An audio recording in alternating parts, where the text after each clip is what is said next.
नमस्कार दोस्तों, आप सभी का स्वागत है स्टेनो हेल्प में। दोस्तों, डिक्टेशन की गति रहेगी 100 शब्द प्रति मिनट।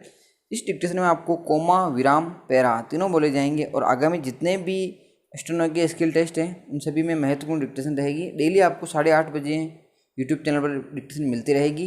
इसकी PDF आपको टेलीग्राम ग्रुप में मिलेगी। टेलीग्राम की लिंक डिस्क्रिप्शन में दी हुई है, वहाँ जाइए और ग्रुप को ज्वाइन कीजिए। स्टार्ट करते हैं। 3, 2, 1 स्टार्ट। पिछले कुछ समय से जिस तरह देश के विभिन्न हिस्सों में बीमारियां फैल रही हैं और समय पर इलाज न मिल पाने से लोगों की जान चली जा रही है, उससे एक बार फिर देश की स्वास्थ्य व्यवस्था की पोल खुलने लगी है, विराम। कोरोना विषाणु से पार पाने में हमारी सरकारों को नाकों चने चबाने पड़े और अब भी उसकी चुनौती खत्म नहीं हुई है, पर लगता है उससे कोई सबक नहीं लिया गया, विराम।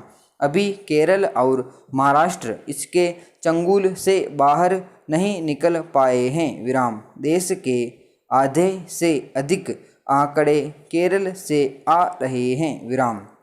महाराष्ट्र में भी बीते एक हफ्ते में तेजी से मामले बढ़े हैं, विराम। इस बीमारी से छुटकारा पाना तो चुनौती बना ही हुआ है, विराम। इस बीच उत्तर प्रदेश में डेंगू और केरल में निपाह विषाणु की दस्तक ने एक नई चिंता पैदा कर दी है, विराम। निपाह भी संक्रामक विषाणु है और यह पशुओं तथा मनुष्य दोनों में समान रूप से फैलता है, विराम। केरल में करीब 3 साल बाद फिर से इसने दस्तक दी है, विराम, पैरा। निपाह विषाणु के संक्रमण से बचने के लिए अभी तक कोई टीका नहीं खोजा जा सका है, विराम।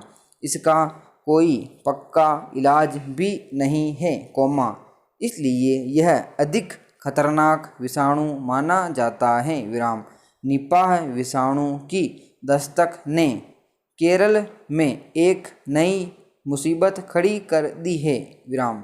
उत्तर प्रदेश में जिसे डेंगू बताया जा रहा है, उसके बारे में अब भी कई चिकित्सा विज्ञानी दावे के साथ नहीं कह पा रहे कि वह वास्तव में डेंगू ही है, विराम।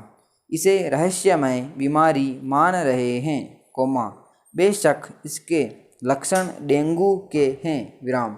यह बीमारी जिस तरह वहाँ के विभिन्न जिलों में तेजी से फैल रही है, लोगों को समुचित उपचार नहीं मिल पा रहा, अस्पतालों में जगह की कमी देखी जा रही है, उससे भरोसा नहीं बन पा रहा कि सरकार इस बीमारी पर जल्दी काबू पा सकेगी, विराम। कोरोना की दूसरी लहर में जब वहाँ मौतों का सिलसिला बढ़ गया था और लाशें गंगा की रेती में दफन की जाने लगी थी, तब प्रदेश सरकार ने आंकड़ों पर पर्दा डालना शुरू कर दिया था, विराम।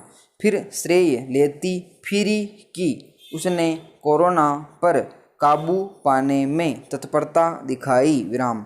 अब नई रहस्यमयी बीमारी ने उसकी तत्परता और चिकित्सा सुविधाओं पर सवाल खड़े करने शुरू कर दिए हैं, विराम, पैरा। हालांकि बरसों से विभिन्न अध्ययनों के जरिए खुलासा होता है कि भारत में स्वास्थ्य सेवाएं खस्ता हाल हैं, सार्वजनिक स्वास्थ्य सुविधाओं पर बजटीय आवंटन जरूरत से काफ़ी कम है, विराम। मगर सरकारों ने इस तरफ कभी गंभीरता से ध्यान नहीं दिया, विराम। उसी का नतीजा है कि यह महकमा दिन पर दिन और खस्ताहाल होता गया, विराम। जब भी बड़े पैमाने पर कोई बीमारी फैलती है, उस पर काबू पाना सरकारी अस्पतालों के वश की बात नहीं रह जाती, विराम। न उनके पास जांच के उचित उपकरण होते हैं और न जरूरी दवाइयाँ, न ऐसे चिकित्सक जो नई बीमारियों की समय पर पहचान कर उनका निदान कर सकें। विराम। विडंबना है कि हमारे देश के गरीब लोग इन्हीं अस्पतालों के भरोसे हैं और समय पर इलाज न मिल पाने की वजह से वही सबसे अधिक दम तोड़ते देखे जाते हैं। विराम। स्वास्थ्य बीमा योजना भी कारगर साबित नहीं होती। जब व्यवस्था की खामियों पर अंगुलियां उठने लगती हैं तो सरकारें आंकड़ों पर पर्दा डालना शुरू कर देती हैं।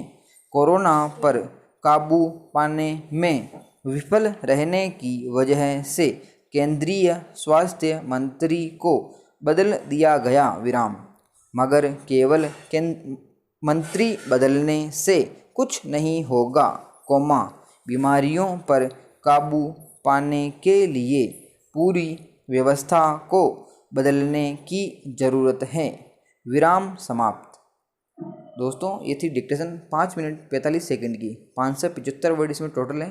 काफ़ी अच्छी डिक्टेशन है, कोरोना से रिलेटेड एडिटोरियल डिक्टेशन है। सभी लोग लिखिए और ट्रांसक्राइब करें और कितनी गलतियाँ होती है कमेंट बॉक्स में ज़रूर बताएं। मिलते हैं नेक्स्ट वीडियो में। जय हिंद।